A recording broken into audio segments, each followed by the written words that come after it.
साथियों, आप सभी का स्वागत है। आज हम पर्यायवाची शब्द भाग 2 के अंतर्गत कुछ पर्यायवाची शब्दों पर विचार विमर्श करेंगे। शुरू करते हैं। कबूतर, कबूतर के पर्यायवाची देखेंगे हम। कबूतर का कपोत होता है। कपोत, पारावत भी कहते हैं इसको। रक्तलोचन, रक्तलोचन इसलिए कहते हैं क्योंकि इसकी आंखें जो हैं वो लाल होती हैं। रक्त का अर्थ यहाँ लाल से है, आंखें लाल होती हैं इसलिए रक्तलोचन। हारित और परेवा, ये सब कबूतर के ही पर्यायवाची शब्द हैं। किनारा का देखेंगे।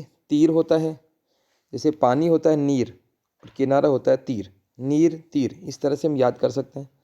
तट कहते हैं, ये कोई मुश्किल नहीं है। कूल कहते हैं इसको, कूल। जैसे एक पंक्ति चलती है रसखान की, कालिंदी कूल कदम्ब की डारन, तो कूल भी यहाँ पर किनारे का पर्यायवाची है। तट होता है तो साथ में बेला तट भी होता है। पर्यंत होता है, पर्यंत का अर्थ एक तरह से एक छोर होता है, एक सिरा होता है, तो इसलिए एक किनारा हो गया। और पुलिन, ये पुलिन अच्छे से याद रखेंगे आप। पुलिन इसमें महत्वपूर्ण है। कूल है और ये तीर है, ये सब महत्वपूर्ण पर्यायवाची हैं। साथ में छोर और सिरा भी इसको कहते हैं।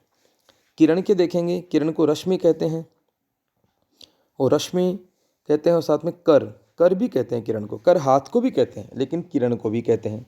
हमें अगर एक शब्द के 2 नाम हैं, 3 नाम हैं, तो तीनों हमें याद रखने।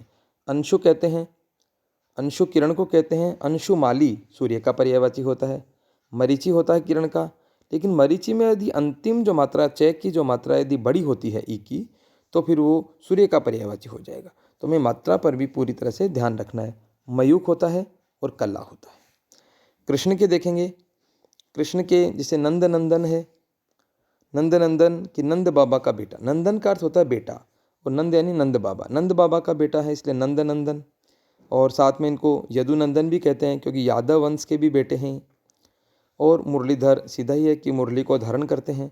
पहाड़ को धारण किया, गोवर्धन पर्वत को धारण किया, इसलिए गिरिधर हो गए। कन्हैया, बनवारी, ये सब सरल हैं, कोई मुश्किल नहीं है।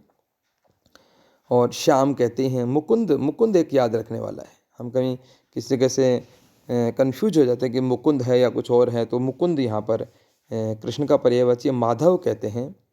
एक मधु, मधु एक राक्षस थे, उनके दुश्मन होने के कारण माधव कहलाए। दामोदर, दामोदर इसलिए कि दाम धन उदर, यानी दाम का अर्थ रस्सी होता है और उदर का अर्थ पेट। इनकी माँ ने इनके पेट को रस्सी से बांध दिया था, इसलिए दामोदर कहलाए। ब्रज वल्लभ, ब्रज क्षेत्र के स्वामी हैं इसलिए ब्रज वल्लभ हैं। ऋषिकेश, ऋषिक यानी इंद्रियां, इंद्रियों के स्वामी हैं इसलिए ऋषिकेश कहलाए। और कंसारी की कंस के दुश्मन हैं इसलिए कंसारी। और मधुसूदन, मधुसूदन की, मधु एक राक्षस था, उसका सूदन, सूदन का अर्थ होता वध, यानी मधु राक्षस का वध करने वाले, इसलिए मधुसूदन कहलाए।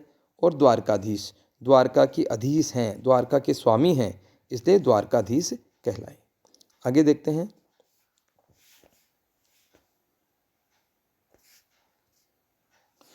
केश यानी बाल, बाल के पर्यायवाची देखेंगे। केश है, कच्छ भी कहते हैं, कच्छ हो गया। और कच्छ तो बाल को कहते हैं। कुछ, कुछ कहते हैं स्तन को। और कूच, कूच कहते हैं प्रस्थान को। तो कच्छ, कुछ, कूच, इस तरह से एक शब्द युग्म भी चलता है।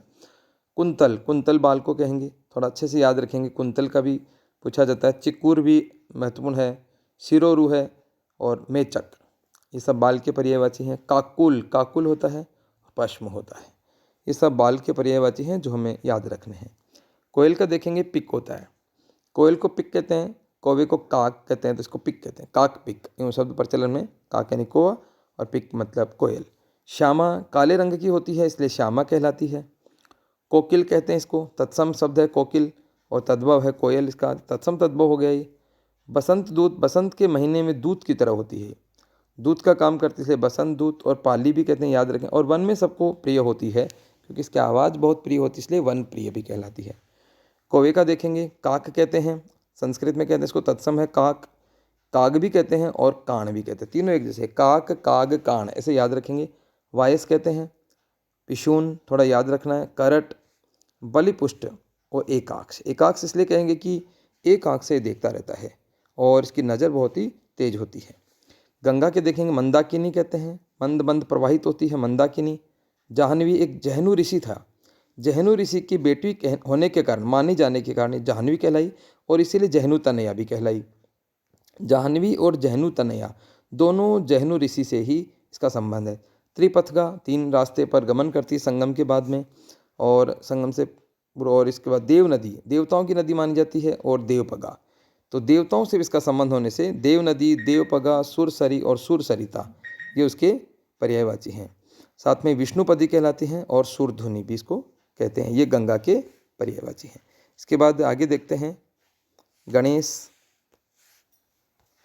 गणेश के भवानी नंदन, भवानी के बेटे हैं इसलिए भवानी नंदन। हेरंब भी कहते हैं।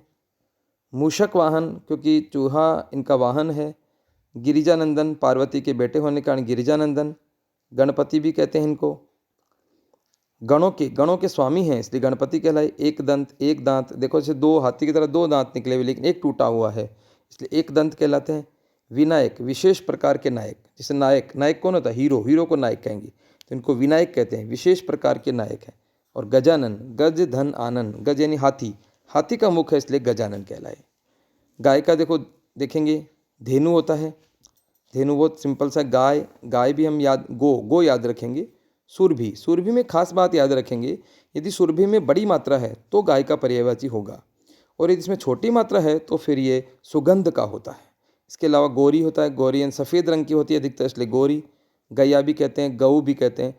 पयस्वनी, पयस्वनी इसलिए कहते हैं कि दूध देती है इसलिए पयस्वनी कहलाती है, और भद्रा भी कहलाती है। तो इस प्रकार से हम गाय के पर्यायवाची देखेंगे। तो आज के लिए इतना ही, धन्यवाद।